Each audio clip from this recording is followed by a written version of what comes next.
Unom ang patay human madisgrasya sakay sa motorsiklo o tricycle sa naglahing lugar sa Mindanao. Ano ang report ni Sheila Vergara Rubio.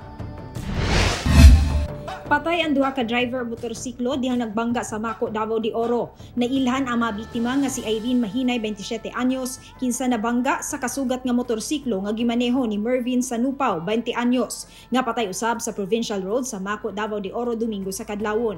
Samtang ang mga angkas sa duha ka motorsiklo, pulos samdan nga giilang sila si Mirasol Humalon, 22 anyos, ug angkas sa pikas motor nga si Carl Pauya, 17 anyos. Gidala ang mga samdan sa Pantukan Provincial Hospital. Sa Tebina, Zamboanga del Sur, patay ang tulo ka magbarkada human madisgrasya sakay sa motorsiklo. Nailhan ang mga biktima nga sila si Juvin Glenn Olivar, ang driver sa motor, ug ang angkas nga sila si Gladys Joyel ug Carl J. Berdos. Sa investigasyon gikan Barangay Baganian, padulong Barangay Manikahan, ang mga biktima dihang nawadan og kontrol ang driver sa motor sa pakurbadang bahin sa kalsada ug nangalagpot sila sa batuhon nga bahin sa lugar. Dead on the spot ang mga biktima kinsa nasayran nag-inom una ang insidente.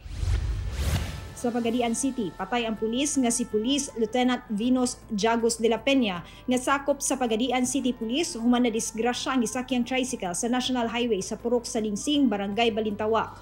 Sa investigasyon, nabanggaan ang tricycle sa usa ka pick-up truck nga gimaneho ni Omar Tampugaw.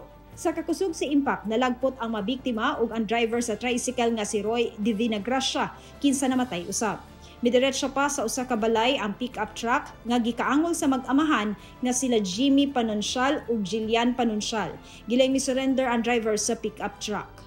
Ako si Sheila Vergara Rubio para sa One Mindanao.